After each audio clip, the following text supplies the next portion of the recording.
Hi, this is Craig Guarente, CEO and founder for Palisade Compliance. And today we want to talk to you about what do you do when you get that audit letter from Oracle. Unfortunately, Oracle likes to audit their customers. The reason they like to do it is it's very successful for them. They generate billions and billions and billions of dollars auditing their customers. Not only do they generate billions of dollars, but they push clients further into the Oracle ecosystem while locking out Oracle competitors through ULAs and things like that. So navigating the Oracle audit process is critical to you maintaining not only your budget and sort of not giving Oracle all this extra money, but also your freedom. Your freedom to choose non-Oracle technologies, products, and services when you see fit. So here we want to talk to you about what you do when you get the letter from Oracle. Like it or not, Oracle has the right to audit you. I mean, you are using their technology and their IP, so they're going to protect it and try to get the most money out of you at the same time. So we might want to wish the audit to go away, but we can't make it go away once you get that letter. So the first thing is, don't ignore it. Number one, don't ignore it.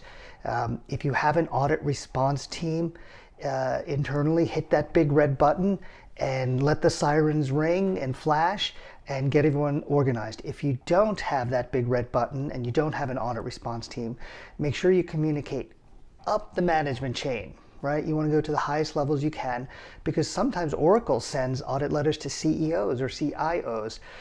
So you don't want to ignore it internally, and you don't want to ignore it to Oracle. So once you get that letter, you want to write back to Oracle immediately. Now, Oracle's going to want to set up that first meeting within 2 or 3 days, and you say, thank you, Oracle, we've received your letter, and according to our contracts, we have 45 days to respond. So we'll meet with you in 45 days. Thank you very much.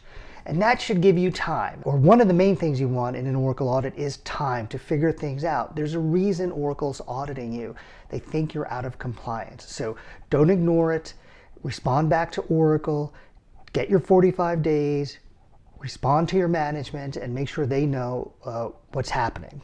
Once you've done that internal and external communication and you've given yourself the 45 days, you want to do a self-audit. You want to take that time to understand what your position is.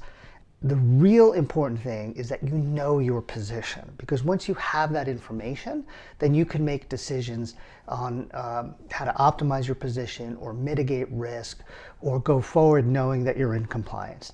And when I say know your compliance position, there's a couple of different aspects to that. There is the technical piece. How much Oracle software am I using?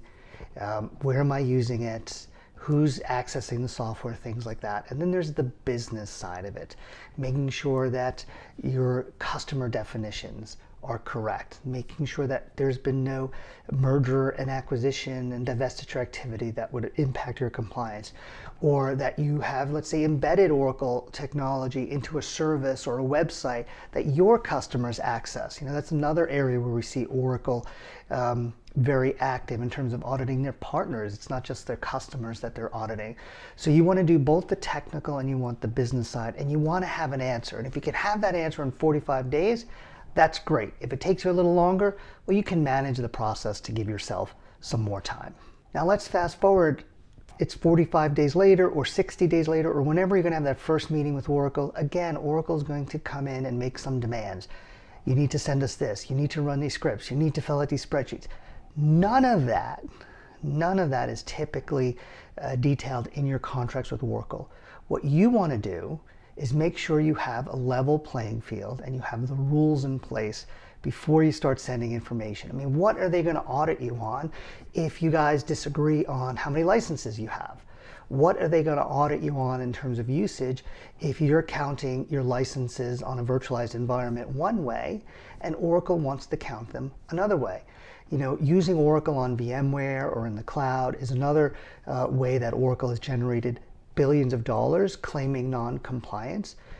Get those things out in the beginning of the audit process with Oracle, not at the end. Again, Oracle's strategy is to have you give them a lot of data. They put it in a big black box, and then they give you an answer, and you're trying to prove that that answer is not true. Well, how about you get all the rules in place, all those things that are not in your contracts, all those things that are in your contracts, You say, here is the playing field. Here are all the rules. Here's the game by which we will be measured. Once you have that, that's great. So you go through that process with Oracle. You make sure you have a good understanding of all of your agreements. You're in agreement on your entitlements. You're in agreement about rules around virtualization and using things in the cloud and who can access the software and where it can be accessed. And it's at that point, if you want to send Oracle the raw data, if you want to send them the spreadsheets because you already know the answer, that's fine. But I have a better approach. Why don't you just send them your answers? If you know you're out of compliance by 10, tell them, hey, Oracle, we take this seriously and we need to buy 10 licenses. If you're in compliance, say, Oracle, here's the result of our audit. We're totally in compliance. So again, have them try to show your work is wrong versus you trying to show their work is wrong. If you're certain of your answer, there should be no risk there. But remember, as you're giving, whatever you're giving to Oracle, you just want to give them information that is relevant. If you're being audited for EBS, let's say, Oracle sometimes wants to get a lot of information about your database usage. Some of the scripts and tools that they give you are designed to pull tons of data that may be unrelated to the audit. So you want to really restrict what goes back to Oracle through this process and give them what they should get as part of the audit and nothing more. So you've gotten your time with Oracle, you've done your self-audit, you've set the rules, you know the answer, you've given it to Oracle, and let's say there's a compliance position. Again, you want to negotiate everything here. Now we've done some videos on how to negotiate with Oracle, and you can watch those videos.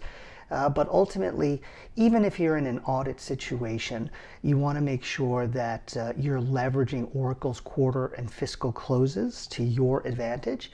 When Oracle says that deal goes away at the end of the quarter, that's actually Oracle's problem. And what they're saying is, hey, I'm the sales rep. I might not get paid on this in June, so can you sign it in May? You want to use that as leverage against them. And you want to have control over them because ultimately you want to maintain a position of power over that vendor or any other vendor. Because if you don't have the power over them, then they have the leverage and power over you.